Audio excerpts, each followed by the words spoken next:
It took a few minutes to get him on, but Daniel Booby Gibson now joins us from the beautiful state of California. Daniel, thanks for taking the time, man. Appreciate you making UCSS debut. Thank you guys for having me, man. That's My awesome. bad. I actually got some great news this morning from the Cavs organization. I think I'll be back officially around you guys this season. Fingers crossed. Are you? Is that right? That's awesome. Nice. Heck What yeah. are you going to be doing? What are you This is where you belong. Well, so this summer I joined the ACP program, which is an assistant coaches program, and I met up with JB, and I got to go out with the guys to summer league. And so I was still trying to figure out how can I impact the organization somehow. And man, I just love being around those guys. And so fast forward to now, Coach JB reached out to me and said they could be forming like a hybrid role where I can be mentoring, scouting, and just at least be around the organization now to be able to help mentor these guys and bring them in the right way.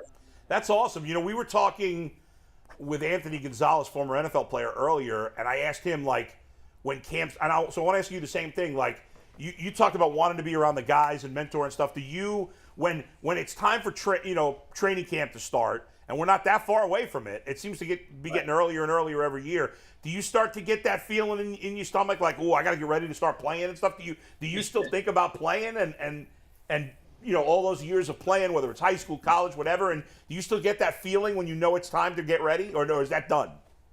It never goes away. It never goes away. Around this time, my nephew usually would go back to school around September 7th or 8th, and that's when I would go back to Kew.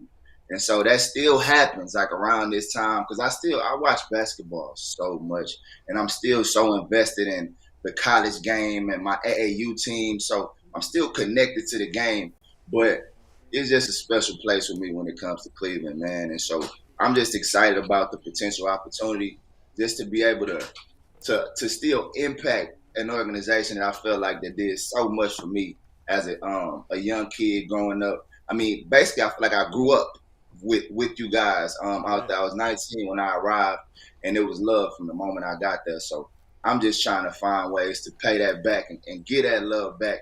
And being around RJ, being around Darius, being around Colin, being around those guys just inspired me more to want to be a part of the organization. So I'm just thankful that, you know, the love is real and that they actually give me an opportunity.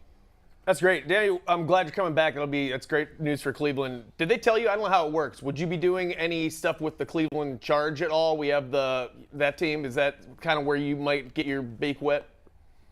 Yeah, because I kind of want. It's a stigma that goes with ex-players that we're not willing to work and that we just want the beautiful job. But for me, I'm willing to get in ground level and just show the entire organization, and I'm just willing to do whatever it takes to try to help this team continue to improve, find the right players, and player development and help these guys keep getting better. So yeah, I think I'll start off probably with the Charge, and then wherever these guys see fit for me to be a part, trust me, I'm not asking for anything. I just want an opportunity to be able to work. Now, if you guys thought I was thirsty with Anthony Gonzalez, stand back because I know Booby better than all y'all put together. That's true. Because we spent years together. It's good to see you. It's good to see you again. And you were right. The reception you get every time you come back, the place goes crazy. How much did your life change after Game 6 of the 2007 Eastern Conference Finals with that game you had against the Pistons? Did that alter things forever for you? Completely changed my life forever. I just go back to that game and I just think about the process of getting to that point. Like, I wasn't really getting a lot of consistent minutes that season.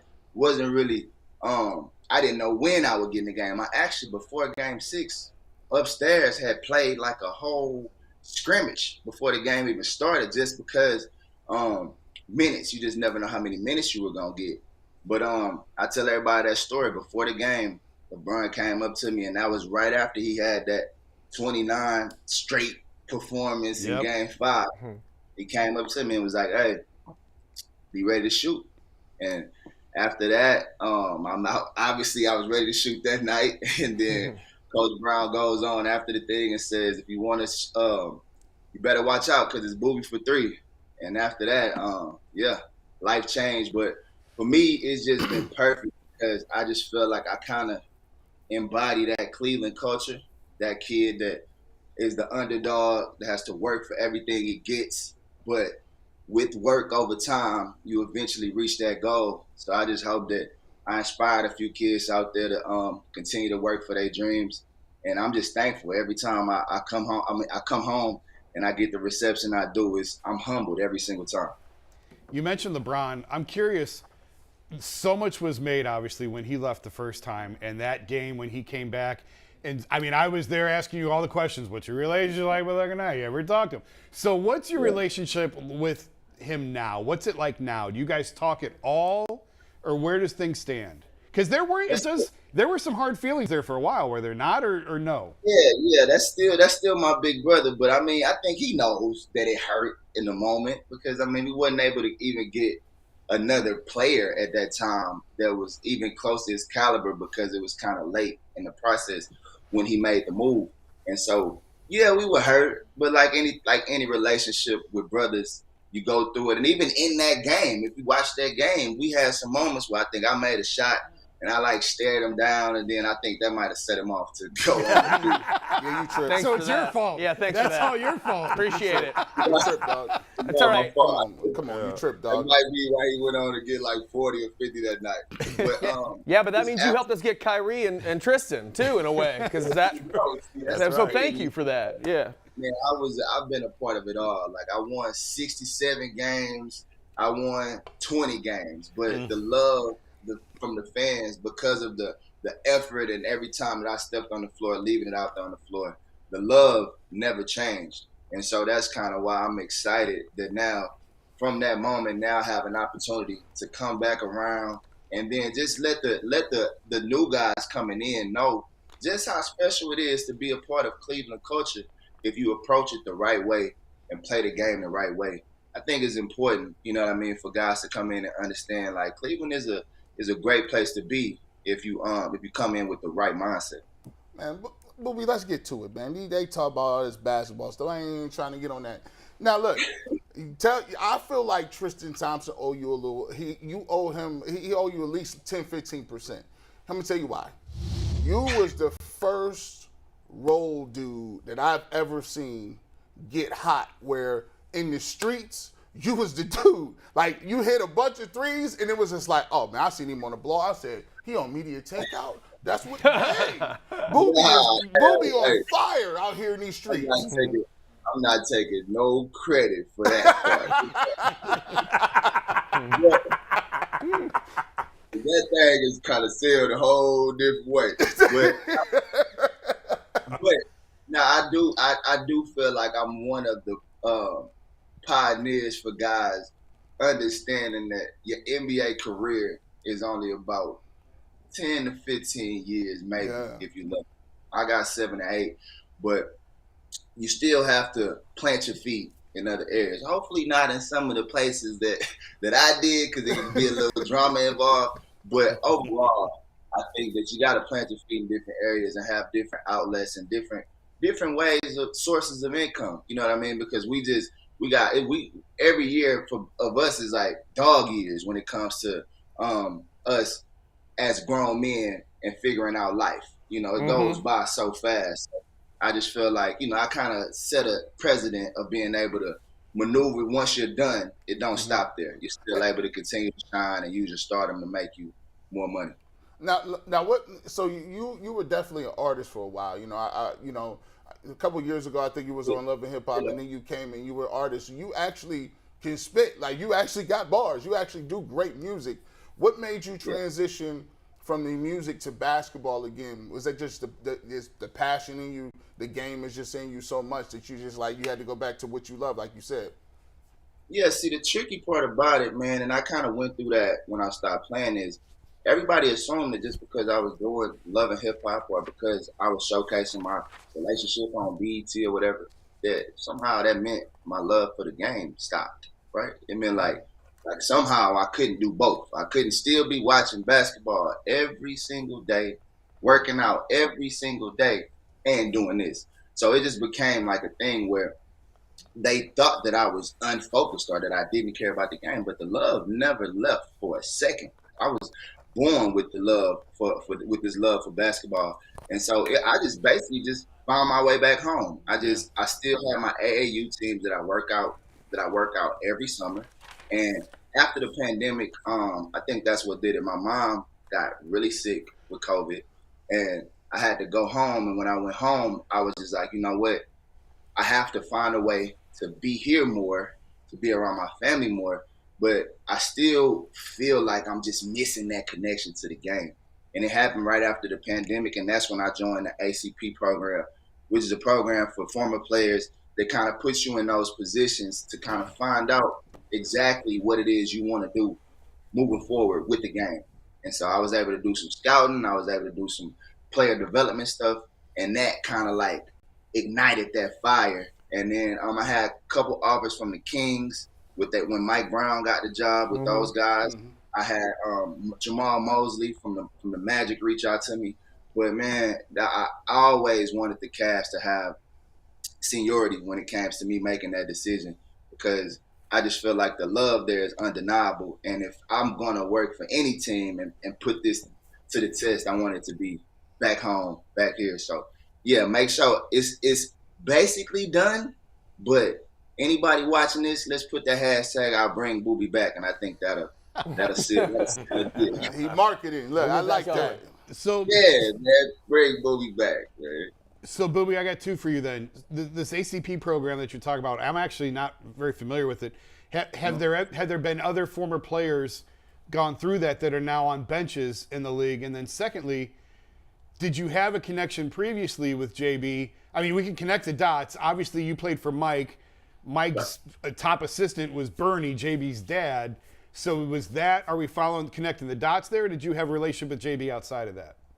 Well, that kind of started it because Mike Brown kind of stamped our relationship and said, you know, I love this kid. I love everything he's about. JB was a lot younger around that time, but he always said that, you know, Mike spoke highly of me. And then when he came in, I was already a little cool with Darius. And so to see that relationship unfold, he just kind of wanted to have me in the mix more and around the players. And that's kind of how our relationship developed, to where he was like, boo, we gotta have you here. In some capacity, we gotta have you here. And yeah, the ACP program, man, I wish I would have knew about it a lot sooner. But when I found out about it, there's so many guys on bench. I know this year, Jason Maxill will get an opportunity. I want to say your guys like Antoine Jameson, Tony Delk, like different guys that have ended up in GM positions and roles like that, started off with going through the program. And they basically just teach you all of the NBA software, like how to work on that side of the game. And so it's been great for me. And it basically just showed the organization that I wasn't just looking to be hired just because I made a couple shots for you guys. Like, I really want to show you guys that I'm willing to learn and work on this side of the game just as hard as I was willing to work when I was playing. So it just gives you the opportunity to network and just show the league that you're willing to put in the work to be successful. Dan, you left the game at a very young age. Injuries obviously ravaged the career and whatnot. A lot of people will stay and keep playing until they absolutely can't anymore. Either it's because they do it for the money, or they just don't know what else to be, or can't think of life outside of basketball. What do you think? And you could have kept playing. I know that. What do you think it was about your personality that's different than so many NBA players that we've seen who will just play until they absolutely have no other options? Yeah, I feel like you said, the NBA is like, we like dog years. So if you got an opportunity to hang in there, most guys take it. But once I broke my foot and they had to fuse that tendon back together, for me, I'm 6'2". I'm not 6'5". So the range on my jump shot, and I jump pretty high on my jumper, it just started to the game stopped being fun for me. It started to feel like it took me 4 or 5 hours to prepare for a game, especially if we were on the road, because my ankle was swelled. And I just started to carry so much of a load just to be able to play. And so for me, I started to compare like that, the struggle of that, and then leaving the game at an early enough age to where I can get into other businesses and other things early enough to be able to start a new career. And that's kind of the way I looked at it. And I just always felt like he spoke about my bars and my ability, but I've always had the ability to write. I was blessed I could have gotten an academic scholarship going to the University of Texas before the athletic side even kicked in. So I've always had an ability to write. I still write, and I'm actually content creator of the Brick TV, which is a new app of streaming that's out as well. So I've always had that creative ability to be able to do that. And so once I injured my foot and I didn't have the escape that I always had for basketball, that ability to write kind of started to take hold. And I felt like, okay, I can be safe here because it still gets me as excited as basketball. And I'm in a position now where, I'm at an age where I can still get in there and learn some things. So that was kind of the deciding factor for me not to push it anymore. Still wanted to have the ability to be able to play with my son and play with my AAU teams, my AAU boys. And, I was at an age where I could still get out on the floor with them. I still get out on the floor with them right now. So that was the deciding factor. But I think it was my gift of being able to write that's told me, like, okay, it's okay to put the basketball down. You have some other that you were blessed with. You're not a one-trick pony. So let's go get it done. You mentioned these young, great players on the Cavs right now. Oh, man. The team, for the first time without LeBron, the team was good last year and forever. And these young guys, especially Garland, took a huge step last year in his. How good can they be, and do they need maybe a 40-year-old LeBron in a couple of years to put it all together? I don't know. How far can this team go as currently constituted? I for sure know that they're a playoff team. I feel like we could have made that happen last season, losing to the ATL in that first round. But I do feel like they're a playoff team. We'll get Karras for a full year now. I know they're still working on, the Colin move, but I feel like all those guys have the right mentality of playing together and finding a role, and nobody's out here trying to be the guy. I get what you're saying. We could potentially use a guy to kind of step in front and maybe lead these guys to that championship level. That's probably what's missing. But right now, as far as the complete makeup of the team, I don't think no team in the East or the West feels like coming into Cleveland, it's an easy win. I feel like they know they have to come into Cleveland ready to play if they want, to get a win out of here. And that's what you want. I think JB is building the culture that represents Cleveland the right way. That every single time they step out on the floor, you're going to get a tough game. And so I just think right now, definitely a playoff team, but we're still building towards that the ultimate goal. We do a top 5 list every day, and Mikey? Yeah, Booby's going to do it with us. Yeah. Before we do top 5, though, Booby, I got one question for you. It's a quick one. But for the first time in the history of this show, I'm not the best shooter on the panel. This is the first time I have someone's been here that's a better shooter than me. So you're out of your mind. Listen, I can't argue I would that. outshoot all you guys with one hand. Besides Booby, I would not be Booby in a shooting kind. But you four, you smokes, I would smoke y'all. But I don't think there's any great pride in that. Look at us. Let's tell these four out here, Booby, what it's like to when you're in the zone, Game 6, you're making all those. Are you going to compare yourself to Booby Gibson? I was the D3 version of Booby. I bought my game after the D3 version. Who worse than Matyvus? I don't know who worse. Right. We are so sorry, Daniel. He does this all the time. I can't. You were a backup on a Division III team. Yeah, because I'm short, not because I couldn't shoot. Booby, don't even justify this. Booby, is listen, insane. shooters recognize other shooters. Hey, talk to him, Mikey. Talk to them. I'll show videos. Ahead. I got the video proof. All right, Booby, just when you're in the zone, though, when you're making 3 after 3 after 3, for these guys out here who've never been in that situation like you and I have, can you just explain to them what it's like? Like you and I have. Yeah, it's literally no better feeling for me. I got addicted to it. One of my favorite things was coming in the fourth quarter, the game be kind of close, and then you making a couple threes, and the other team calls that timeout, and they got to regroup. I just felt like once I got into that zone, because of the reps that I had put in before the game, I really can shoot that left corner three with my eyes closed. I really feel like I can shoot it with my eyes closed. But it's just the basket looks like the ocean, man. And anything you shoot, it don't matter if a guy's right here, it don't matter where they are. You just think everything's going in. And that particular night, yeah, I had that feeling after the first one went in that corner, I knew if they kept on doubling Bron,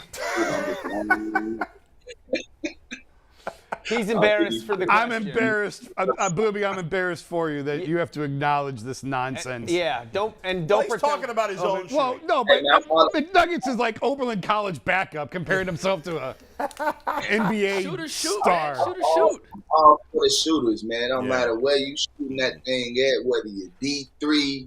You know, I was a second round pick, man. So, you know, I got a love for the guys that got to let people make a statement when it comes to knocking down shots. You know, my first 3-pointer that I made, I missed the first one when Mike Brown put me in the game. And he literally put me to the side and was like, if you're going to shoot that, you better make it. And I'm like, Coach, that's kind of hard. This is the first one? Yeah, It's not good better positive make reinforcement. it. But the next one the next one, though, guy was like literally right in front of me. I didn't care. I just raised up right in front of him and knocked it down. And I looked at him, I was like that, coach. And then from there, I think we kind of started to develop. He's like, oh, this kid's not afraid of the moment. And was that the same look you gave LeBron? Was it the same glare you gave LeBron when he came back and then he torched you guys? Nah, the Michael was a little more fun. The Brown was like, yeah, it's on. I probably shouldn't have did that. We're still feeling the repercussions of it. Yeah. Cleveland, I gotta let you know right now that we in it to win it. Right. At Mike, this point, it's all good. We gotta do top 5. Mikey, here. what's our top 5? Hey, Booby, when you guys come in to Cleveland, you work here. You Come gotta in come in studio with come us. hang out with us, and we'll break down all of our jump shots. Yeah, I don't just have spoke to have that. I spoke to Coach JB this morning, the new coach Mike G of the Charge. Spoke to all these guys this morning. So we coming up with the hybrid position. So it should be locked down, I think, at least by Monday. I'll actually be in town this weekend. Sounds good. Beautiful. All right, so top 5. Booby, you were number 1 when you played. These are the 5 best players of all time to wear number 1 in NBA history. Did he contribute to this list, or you He made did it not, knowing but he it was was going in to be honor there? of Booby wearing all number right. 1. Go ahead. Let's start with number 5 here. Chauncey Billups. One of the most underrated point guards ever and an NBA champion. Okay. Buying that, Booby? Is he a top 5 number 1 ever? Mr. Big Shot. Sure. He actually was the guy I worked out with. But why I was so comfortable in that Pistons series, I worked out with him the summer coming into the league. He was one of my mentors. So by the time we was playing against him, I was like, I kind of know how he moves now. I'm not as nervous as I should be. Who's next, Mikey? All right, number 4. Penny Hardaway. Nice. Had he stayed healthy, Wait too low. would have been higher. But Way the too low. longevity of his career, a little lower. Way too low. He also got homesick in blue chips. Way too low. That is true. He's a cultural icon. Little might Penny, say where's he's Little a little Penny? Is he on the list? The reason why I wear number 1 and the reason why I created Lil Booby, who y'all gonna see real soon, is because of Penny. So yeah, he probably would be. He is an He should have icon. been higher. Booby agreed. He should have been higher. Come on now. That's a bad job. And the next 3 are all Hall of Famers. So That's we'll fair. see. Okay, go ahead. Number 3, Tracy McGrady. Okay. T-Mac. Hard to argue. I thought he would be Yeah. one. I got to see who else we coming with. He would have been my number 1. Oh, wow. Okay. No, the number 1's pretty obvious, I think. Well, let's see. We'll get to it. I'm trying to think. But number 2, Booby, you. Mike's going to come up with some, like, random white dude from the 50s. No. It's a legit Hall of Fame. It's going to be a guy posed like this in his basketball card, you know? Back then, which Yeah, is I guess crazy. not. Back Yeah. in All right. the day, they really didn't win number 1. All There right. are only 2 number 1s to ever win MVP. Okay, go ahead. This is the first. Derrick Rose. Derrick Rose. Is he still Well, playing? I I think we got to go I McGrady. will say, I probably still would take Tracy higher, but I will say the hardest person I've ever had to guard in my entire career is D Rose MVP. That MVP season he had, there was literally nothing anybody could do with him. He was scary. Wasn't Derrick Rose at his best a little better than Tracy McGrady? Even though maybe I would take He T-Mac. won an MVP. I'd take T-Mac. McGrady's best lasted longer. No. This is what YouTube is for. Go back and just do your homework. T-Mac was out here giving people hell. He was insane. giving people buckets. Ahead of his time. Yeah. Is Derrick Rose still in the league? I can't even remember. Yes, he is. He's on the Knicks. Okay, all right. Yeah, At number 1, Big O, Oscar Robertson. Yeah. Okay. Yeah, you can't. All right. I mean, right. He's old school, but he just makes the cut. Now I can roll with that. You got to respect the legend. Nah, Yeah, Oscar he Robertson, said man. it. We wouldn't have had an opportunity to do anything without Oscar. So Yeah, I'm you okay gave us with that. you gave us nothing to be enraged about, Mikey. We appreciate Nah, that's good. that. Yeah. I think the consensus is that you'd flip Rose and McGrady maybe. Yeah. So I got to get to you. I always say LeBron is the best out. I'm gonna ask you the question. You got LeBron or Mike? Oh God. You got don't do me like you that. got dog. They were giving layups. I love how you put him in a Or situation. George Mikan if you want to throw him in there too. Oh man, see, I don't want to give y'all the token answer because I kind of don't put them. I kind of go 1A, 1B because I just feel like they not the same player at all. I feel like they two totally different. But I still go Mike, man. I still go Mike as my number one, and I put Bron as a very, very, very, very close second. See, I do more of like Mike Kobe as opposed to Mike Jordan because I feel like Bron is more like Magic, so it's like different positions, different players. So I don't really compare the two because we try to make Bron into this relentless scorer like Jordan when he's not. You know what I mean? He scores getting you to the basket, jumping over the top of you, making plays for his teammates, making every single guy feel like he's a star on his team. That's a little bit different. Mike gonna just will you to the game, just give me the ball. I'm gonna will you to the ship. So it really just depends on what you want. That But is a very well-reasoned and nuanced answer, and the only thing anyone will take from it is you saying that Michael is better than LeBron. Just so you know. That's all that anyone will Thanks, take. Boo. Yeah, Thanks, thank man. you. Thank you so much for your We time, appreciate Daniel. it. We'll see you soon.